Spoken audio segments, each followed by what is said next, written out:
몽골 생명과학대학교. 이곳은 코피아 센터가 있는 곳이기도 하죠. 2018년부터 협력 관계를 이어오고 있는데요. 현재까지 코피아 센터와 함께 협력 사업을 추진한 이야기를 들을 수 있었습니다. бид нар бол ерөнхийдөө 3 төрлийн микроорганизмыг ялгаж аваад ингээд тэжээлийн нэмэгдлийг ингээд үйлдвэрлэж байгаа. За энэ нэмэгдлээ бид нар бол нөгөө одоо хэвэг үр тарианы ургамлуудтай холиод аж ахуйнуудад бол тарааж өгж байгаа. Энэ нэмэгдэл тэжээлийг тэжээсэн сүүний үхэр болон махны үхэр бол ашиг шим нь бол 20-30% нэмэгдэх юм боломжтой. Өмнөх жилүүдэд бид нар төслийн 2 дугаар үе шатанд за энэ бол манай Копиа олон улсын төслийн хүрээнд байгуулагдаж байгаа ферментжүүлсэн тэжээлийн судалгаа үйлдвэрлэлийн төв байгаа юм аа. За энэ бол бид нарын хийж байгаа тэжээлийн нэмэлтүүд 5 литрээр ингээд савлаад ингээд бэлдээд ингээд аж ахуйнууд руу явдаг. За бид нар тэгээд тэжээлийн нэмэлтээ аж ахуйнуудаа сургалт явуулж одоо хэрэглэх аргын талаар бол ингээд сургалтууд баг ингээд тасралтгүй хийдэг байгаа.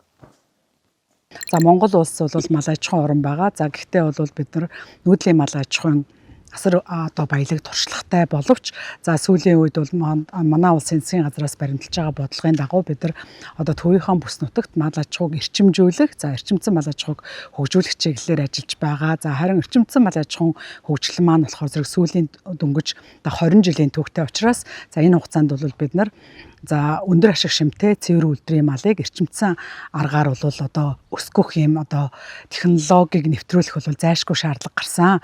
За иймээс бол бид нар 2018 оноос эхлэн эхлээд бол өвлийн улиралд өсөр өхөр бордох технологи гэсэн одоо нэртэй төслийг одоо 3 жилийн хугацаанд хэрэгжүүлсэн. За энэ одоо төслийг хэрэгжүүлж явах явцдаа Солонгос улсын хөдөөгийн хөгжлийн газар дээгүүр айлчлаа. За Солонгос улсын одоо сүүний үхрийн аж ахуй болон махны үхрийн аж ахуйгаар одоо хэд удаа айлчлах юм боломж биднэрт олдсон. За энэ хугацаанд бол бид анх одоо ферментжүүлсэн багсрал боловсруулах бактериудын тоо бол маш их цөөрдөг.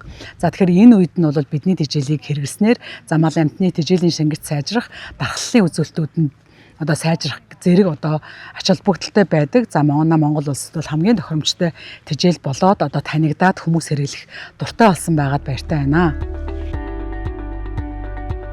코피아 센터의 농업 기술을 활용한 몽골 축산 시범 농가는 지금 어떨까요? 저희는 22년 8월 달에 젖소 논전 가족이랑 하게 됐어요. 코피아 센터에서는 우리한테는 장비 기계, 사료를 믹서기로 해서 잘라가지고 발효를 해서 젖소 먹이면은 우리 생산율을 30% 증가했습니다.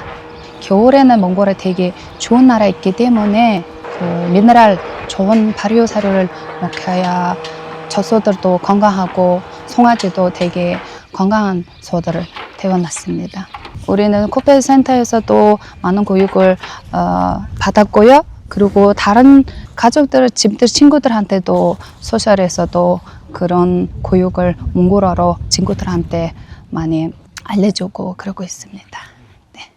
Тэгээ би өөрөө болохоор нэг жирийн нэг малчин монгол хүн байхгүй. Тэгээ бидээс тэгээд эдийн засгийн юм өгж байгаа мөртлөө тэр амар том төсвөлтэй. Бидээс энэ дархинд их юм сургаж байгаа байхгүй. Тэгэд манай Копигийн хамт олон бидээс зааж өгсөн ингээд авгуу. Яг технологийн дагуу хүрээ тэжээгээд өгсөн тэжээлээ өгөөд тэр зарчмаараа ингээд явхаараа л амьдрал ийм гоё байхгүй. Энэ төслийгээ сайхан ингээд яг мэрэгжлэнгүүдээр ирсэн заа сургацсан ингээд яваадгал манай Монгол орн тий Солонгос улсын дэм амар хөдөө аж ахуйн технологиг тэр өсрөнгөө ерөөл хүн гिचээгүүр хөгжих юм билээ. Бидээс хамгийн гол сурах хэрэгтэй юм билээ. Тарих технологи копи бидээс заагаад өгч гिचээд ороод. Өхрөө яаж технологиор тэжээгүү ферментжүүл нөгөө одоо нэг минералжуулсан гэдэг үү? Ферментжүүлсэн юу тэжээд мүжээд өгөөд дар шинтрээ тийм ээ. Дар шиг хэлж байгаа. Тэгээд юу вэ? Нөгөө нэг шингэн юу? Тэр мэрж. Тэгээд яг л манай Монголын нөхцөл яг тогтсон бүх юм билээ. Тэнгууд энийг үгэж нод чи 4-5 хайрцаг өгсөн. Тэгээ би хамгаалал сүйд өхрүүдэд өгöd байхгүй. Сүйд өхрүүдэд долоолох юм бол сүүн ариун гарна. Сүйд өхрүүдэд долоолох юм бол сүүн ариун гарна. Тэгэхээр сүү их сайхан бол би мөнгөтэй болно. Энэ амьдрал хуу дэшнэ.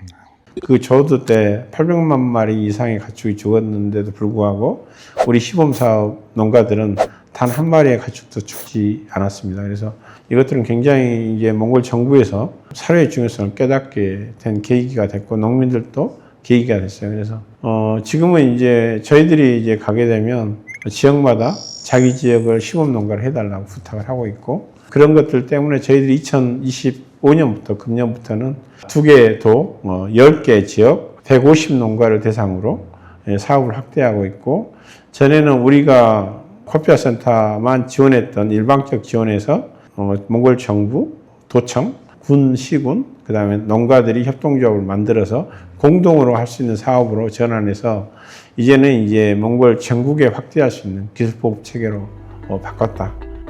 사료가 낯설었던 몽골은 이제 하나둘 그에 익숙해지기 시작했고 거기서 한 발 더 나아가 가축의 유전 자원을 이용한 인공수정으로 가축의 개체수와 더 높은 생산성에도 다가가기 시작했습니다.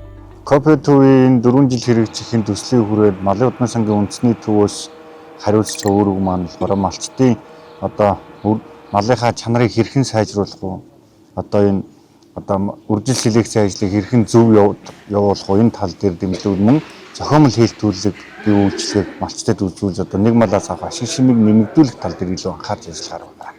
Одоо бэлчээрийн даас хомсноос одоо ерөнхийдөө малчд маань бас одоо энэ үржил селекцийг зөв явуулж малынхаа тоонд анхаарч тоогоо цөөлөөд өндөр ашиг шимтэй малтай болохгүй бол болохгүй байна гэдэг малчдын маань ойлголт бас илүү нэмэгдэж байгаа. Одоо сүүлийн үед энэ зохиомл хэлтүүлгийг ойлгохгүй, зохиомл хэлтүүлгийг ач тусыг мэдэхгүй байсан. Одоо сүүлийн жилүүдэд манай малчд маань бас энэ зохиомл хэлтүүлгийг бас илүү анхаараад сонирхоод энэ зохиомл хэлтүүлгээр малаа чанаржуулах нь зөв юм байна, сайн юм байна гэдэг иймэрхүү хандлагатай болж ирж байгаа. Ерөнхийдөө энэ кооперативтэй манайх одоо энэ 4 жилийн хүрээнд одоо малчдынхаа зохиомл малыг сайжруулах, чанаржуулах энэ одоо төслийг хэрэгжүүлж байгаа. Энэ төслийн хүрээнд одоо бид нар залгаад одоо малчдаа үр хөөрөл шилжүүлэн суулгах, за малчдынхаа бас сургах, соён гэгэрүүлэх, малчдынхаа соён гэгэрүүл тэгээ бас Монголынхаа малын удмын сангийн үндэсний төв болон Монгол мэрэгчлэлтэнгүүдийг сургах, чадахжуулах ийм зорилго тавиа ажиллаж байгаа. ер нь бол цаашдаа.